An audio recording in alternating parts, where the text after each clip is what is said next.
നമസ്കാരം. ഞാനിന്നൊരു ചെറിയ കഥ പറയാം. ഈ കഥ നിങ്ങൾ കേട്ടിട്ടുള്ളതായിരിക്കും. എങ്കിലും എനിക്ക് പറയാതെ വയ്യെന്ന് പറയുകയാണ്. കാരണം ഈ കഥ നമ്മുടേതാണ്. നമ്മുടെ ജീവിതത്തിൽ നമ്മൾ ചില നിർണായക സന്ദർഭങ്ങളിൽ ഒക്കെ എടുക്കേണ്ട നല്ല തീരുമാനങ്ങൾ ആരുടെയെങ്കിലുമൊക്കെ വാക്ക് കേട്ട് അതിൽ വശംവദരായി സ്വയം ഒരു ആത്മബലമില്ലാതെ നമ്മൾ അവർക്ക് വിട്ടുകൊടുക്കുകയും പിന്നീട് അതുമൂലമുണ്ടാകുന്ന കഷ്ടനഷ്ടങ്ങൾ നമ്മൾ ഒറ്റയ്ക്ക് അനുഭവിക്കുകയും ചെയ്യേണ്ടി വരുന്ന അവസ്ഥയുണ്ട്. അതിനെ ഒന്ന് ഓർമ്മിപ്പിക്കുന്നൊരു കഥയാണിത്. ഇത് നമ്മുടെ ജീവിതത്തിൽ എന്തെങ്കിലും ഒരു മാറ്റം വരുത്തിയെങ്കിൽ നന്നായെന്ന് ഞാൻ കരുതുന്നു. അതുകൊണ്ടാണ് ഞാൻ ഈ കഥ ഇവിടെ പറയുന്നത്. ഇത് പറയാൻ കാരണം നിങ്ങൾ എനിക്ക് അത്രമേൽ പ്രിയപ്പെട്ടവരാണ്. അതുകൊണ്ടാണ്. ഒരു ഗ്രാമത്തിൽ, അവിടെ ഒരു പുറമ്പോക്കിൽ കാട് പിടിച്ച് കിടക്കുന്ന ഒരു സ്ഥലത്ത് ഒരു കിണറുണ്ടായിരുന്നു. കല്ലുകളൊക്കെ അടർന്ന് പൊട്ടിത്തകർന്ന ഒരു കിണർ, വളരെ ആഴമുള്ള കിണർ. കുറേയേറെ ജലമുണ്ടായിരുന്നു അതിൽ. പക്ഷെ അവിടെ ആരും അത് ഉപയോഗിച്ചിരുന്നില്ല. കാരണം ശുദ്ധമല്ലാത്ത ജലവും ഒഴിഞ്ഞ കോണുമൊക്കെ ആയതുകൊണ്ട് ആരാലും ശ്രദ്ധിക്കപ്പെടാതിരുന്ന ആ കിണർ. അതിൽ കുറച്ച് തവളകൾ താമസിച്ചിരുന്നു. ആരുടെയും ശല്യമില്ലാതെ സൗഹൃദവും സ്നേഹവുമൊക്കെ പങ്കുവെച്ച് അവരങ്ങനെ സ്വസ്ഥമായി ജീവിച്ചു. അങ്ങനെ ഇരിക്കും ഒരു നാൾ ആ ഗ്രാമത്തിൽ വരൾച്ചയുണ്ടായി. ഓരോ ദിവസവും വൃഥാവിലുള്ള കാത്തിരിപ്പായി മാറി. മഴ അവിടെ അണഞ്ഞതേയില്ല. ഭൂമി ചുട്ടുപൊള്ളാൻ തുടങ്ങി. പതിയെ ആ മണ്ണ് വറ്റി വരണ്ട് വിണ്ട് കീറാൻ തുടങ്ങി. സ്വാഭാവികമായും തണ്ണീർത്തടങ്ങളും ജലസ്രോതസ്സുകളും വറ്റി വരളുന്നതിനൊപ്പം കിണറ്റിലെ ജലവും താഴ്ന്നു തുടങ്ങി. തവളകൾ അതിൽ നിന്ന് രക്ഷപ്പെടാനോ ഒന്നും ചിന്തിക്കാതെ പ്രകൃതിയെ പഴി പറഞ്ഞ് പരസ്പരം പദം പറഞ്ഞ് അവിടെ ഇങ്ങനെ മുകളിലേക്ക് നോക്കി പ്രാർത്ഥിച്ചുകൊണ്ടേയിരുന്നു. അനുദിനം വെള്ളം വറ്റുകയാണ്. അപകടകരമായൊരു അവസ്ഥയിലേക്ക് ജലനിരപ്പ് താഴ്ന്നു കഴിഞ്ഞു. അവർ തീരെ അടിത്തട്ടിലെത്തി. തവളകൾക്ക് കാര്യം മനസ്സിലായി. ഇനി ഇവിടുന്ന് പുറത്ത് കടക്കുക എന്ന് പറഞ്ഞാൽ വളരെ ശ്രമകരമാണ്. അവർ കരുതി എങ്ങനെയെങ്കിലും നമുക്ക് ഓരോരുത്തരായി പിടിച്ചു കയറി മുകളിലെത്തണം. നമ്മുടെ ലക്ഷ്യം അത് മാത്രമാണ്. അങ്ങനെ ആവട്ടെ എന്ന് തീരുമാനിച്ചു. അവരങ്ങനെ എല്ലാ തയ്യാറെടുപ്പും നടത്തി ഓരോരുത്തരായി രക്ഷപ്പെടാനായി ഇങ്ങനെ ഒരുങ്ങുമ്പോൾ ആ ഗ്രാമത്തിൽ തന്നെ കുറച്ചകലം മാറിയിടുന്ന ഒരു കിണറ്റിലെ തവളകൾ, അവർ നേരത്തെ രക്ഷപ്പെട്ടവർ, ഇവരെ കാണാനെത്തി. അവരിടയ്ക്ക് ഇങ്ങനെ സൗഹൃദമൊക്കെ പങ്കുവെക്കുമായിരുന്നു. ഇവരെ കണ്ടിട്ട് ചോദിച്ചു, നിങ്ങൾ ഇതുവരെ രക്ഷപ്പെട്ടില്ലല്ലേ?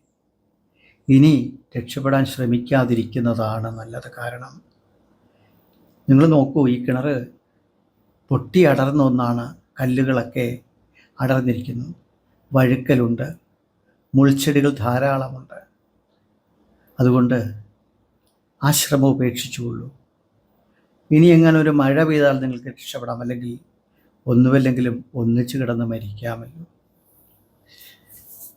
സത്യത്തിൽ രക്ഷപ്പെടാൻ ശ്രമിക്കാൻ തുടങ്ങിയ തവളകൾ മുകളിൽ നിന്നുള്ള ഈ സന്ദേശം കേട്ട് ആ ശ്രമം അങ്ങ് ഉപേക്ഷിച്ചു. അവർ കരയാൻ തുടങ്ങി. വിധിയെ പഴിച്ചുകൊണ്ട്, ഒരു മഴയെ വെറുതെ കാത്തുകൊണ്ട്, അതിലേറെ മരണത്തെ കാംക്ഷിച്ചുകൊണ്ട് അവിടെ ഇരുന്നു. ആ കൂട്ടത്തിലൊരു യുവാവായ തവളയും ഉണ്ടായിരുന്നു. അവൻ അത്യാവശ്യം ആരോഗ്യമുണ്ട്. പക്ഷെ അവന് നന്നായി ചെവി കേൾക്കുകയോ കണ്ണ് കാണുകയോ ചെയ്യുമായിരുന്നില്ല. അവൻ ഇവർ കരയുന്നത് കണ്ടു. അവർ മുകളിലേക്ക് കൈ ഉയർത്തുന്നത് കണ്ടു. അവർ നേരത്തെ പോകാൻ പ്ലാൻ ചെയ്തതാണല്ലോ. എന്നാൽ മുകളിൽ നിൽക്കുന്നവർ എന്ത് പറഞ്ഞു എന്നൊന്നും അവൻ അറിയില്ല. എന്തോ ഒരു മങ്ങിയ രീതിയിൽ മുകളിൽ നിൽക്കുന്നവരെന്തോ ആംഗ്യമൊക്കെ കാണിച്ചത് അവൻ കണ്ടു. അവൻ കരുതി ഓരോരുത്തരായിട്ട് കയറി പോകാൻ പറയുകയാണ്. എന്നാൽ ഞാൻ തന്നെ ആദ്യമായേക്കാം. അവൻ ഒറ്റച്ചാട്ടത്തിന് ഒരു പാറയിലെത്തി. അവിടെ നിന്ന് പതിയെ പിടിച്ചു കയറാൻ തുടങ്ങി. ഇത് കണ്ട് താഴെ നിന്ന് തവളകൾ പറഞ്ഞു, മോനെ നീ കയറരുത്, ഇറങ്ങിപ്പോരൂ, നീ രക്ഷപ്പെടില്ല, ഞങ്ങൾ ആരും അതാണ് ശ്രമിക്കാത്തത്. നമ്മൾ താഴേക്ക് നിപ്പത്തിക്കും, തല തകർന്ന് ചത്തുപോകും. വരൂ, നമുക്ക് ഒന്നിച്ച് മരിക്കാം ഇവിടെ കിടന്ന്. നീ അഥവാ വീണ് മരിച്ചാൽ നിന്റെ മൃതശരീരം കണ്ട് ഞങ്ങൾക്ക് നിൽക്കാനാവില്ല. നീ പോകരുത്, വരൂ, നമുക്കൊന്നിച്ച് മരിക്കാം. അവൻ പക്ഷേ അധികം അതൊന്നും കേട്ടില്ല. അവർ കൈ ഉയർത്തി കാണിക്കുന്നത് കയറി പൊക്കോളൂ എന്ന് പറയാനുള്ള പ്രോത്സാഹനമാണെന്ന് കരുതി അവൻ പതിയെ മുകളിലേക്ക് കയറുകയാണ്. പാതി എത്തിയപ്പോൾ ഒരു മങ്ങിയ നിലാവ് പോലെ കണ്ടു മുകളിൽ നിൽക്കുന്നവർ ആംഗ്യം കാണിക്കുന്നു. അവർ തന്നെ മാടി വിളിക്കുകയാണ്, വരൂ, കയറി വരൂ. അവന് സന്തോഷമായി. ശരിക്കും സംഭവിച്ചത് മുകളിൽ നിൽക്കുന്നവർ അവനെ താഴേക്ക് പോകാനാണ് പറയുന്നത്. നീ കയറരുത്, നീ വീണ് മരിക്കും, നിങ്ങൾ ഒന്നിച്ച് മരിച്ചോളൂ, അവർക്ക് കൂട്ടായി. ഇനി എങ്ങാനും ഒരു മഴ കിട്ടിയാൽ നിങ്ങൾ രക്ഷപ്പെട്ടു, നീ വരരുത് മോനെ, താഴേക്ക് പോകൂ. അവരിങ്ങനെ നിരുത്സാഹപ്പെടുത്തുകയാണ്. പക്ഷേ കണ്ണും കാതും നന്നായി കേൾക്കുകയും കാണുകയും ചെയ്യാത്ത തവള പ്രോത്സാഹനമായിട്ട് പാതി കേട്ടാണ് ഇരിക്കുന്നത്. കയറുന്ന കാര്യം മാത്രമാണ് അവൻ ശ്രദ്ധിച്ചത്. ആ ഒരൊറ്റ ബലത്തിൽ അവൻ സ്വന്തം കരുത്തിൽ തന്നെ പിടിച്ച് കയറി കിണറിന് മുകളിൽ വല്ലപാടുമെത്തി. കൂട്ടുകാരവനെ വലിച്ച് വെളിയിലെടുത്തു. എന്നിട്ട് വളരെ അടുത്ത് നിന്ന് കെട്ടിപ്പിടിച്ചുകൊണ്ട് പറഞ്ഞു, ഞങ്ങൾ ഇത്രയും ഭയപ്പെടുത്തിയിട്ടും നീ എന്താണ് കയറി വന്നത്? നീ വീഴുമെന്ന് ഞങ്ങൾ എത്ര പ്രാവശ്യം പറഞ്ഞു, എന്നിട്ടും. അപ്പോഴാണ് അവന് കാര്യങ്ങളുടെ കിടപ്പ് മനസ്സിലായത്.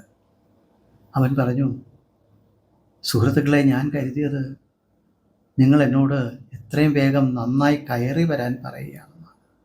നിങ്ങൾ എന്നെ കയ്യാട്ടി വിളിക്കുന്നത് പോലെയാണ് എനിക്ക് തോന്നിയത്. അവൻ ആദ്യമായി ദൈവത്തിന് നന്ദി പറഞ്ഞു. തനിക്ക് പാതി മാത്രം കേൾക്കാനായതിനും പാതി മാത്രം കാണാനായതിനും. തൻ്റെ പരിമിതികളാണ് ഇന്ന് തന്നെ രക്ഷിച്ചത്. താൻ അവർ പറയുന്നത് മുഴുവൻ കേട്ടിരുന്നെങ്കിൽ, അതനുസരിച്ചിരുന്നെങ്കിൽ, അവരുടെ ചേഷ്ടകളൊക്കെ നന്നായി കണ്ടിരുന്നെങ്കിൽ, മനസ്സ് മടുത്ത് പാതി തളർന്ന് തകർന്നു വീഴുമായിരുന്നു. ഒന്ന് ശ്രമിക്കുക പോലും ചെയ്യുമായിരുന്നില്ല. താഴെയുള്ള തൻ്റെ കൂട്ടുകാരെ പോലെ മരണത്തിനെ കാംക്ഷിച്ച് മരണത്തിനെ കാത്തിരുന്നേനെ അവിടെ. അങ്ങനെ ഈ ഒരു കഥ ഒരു സന്ദേശം നമുക്ക് തരുന്നുണ്ട്. നമ്മൾക്ക് ചെയ്യാവുന്ന പല കാര്യങ്ങളും മറ്റുള്ളവരുടെ വാക്ക് കേട്ട് നമ്മളങ്ങ് മാറ്റിവെക്കും.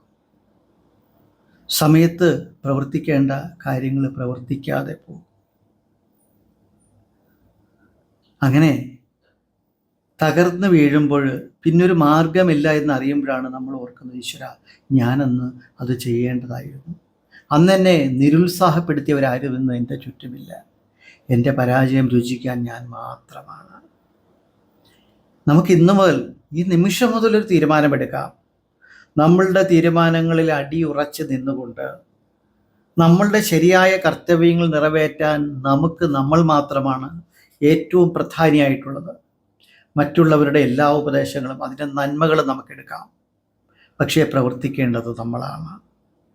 എവിടം വരെ, എങ്ങനെ ഒക്കെ നമ്മുടെ തീരുമാനമാണ്. അങ്ങനെയാണ് ഒരു നല്ല വ്യക്തി, ഒരു നല്ല വ്യക്തിത്വം പിറക്കുന്നത്. നമുക്ക് എല്ലാവർക്കും അങ്ങനെ ആവാനാവട്ടെ എന്ന് ഹൃദയപൂർവ്വം പ്രാർത്ഥിച്ചുകൊണ്ട്, പ്രിയപ്പെട്ട നിങ്ങൾ ഓരോരുത്തരോടും എൻ്റെ ഈ വാക്കുകൾ കേട്ടിരുന്ന നിങ്ങളുടെ ആ നല്ല മനസ്സിന് നന്ദി പറഞ്ഞുകൊണ്ട് നമുക്ക് അടുത്ത വിഷയവുമായി അടുത്ത ദിനം കാണാം. ഒരുപാട് ഒരുപാട് ഒരുപാട് ഇഷ്ടം.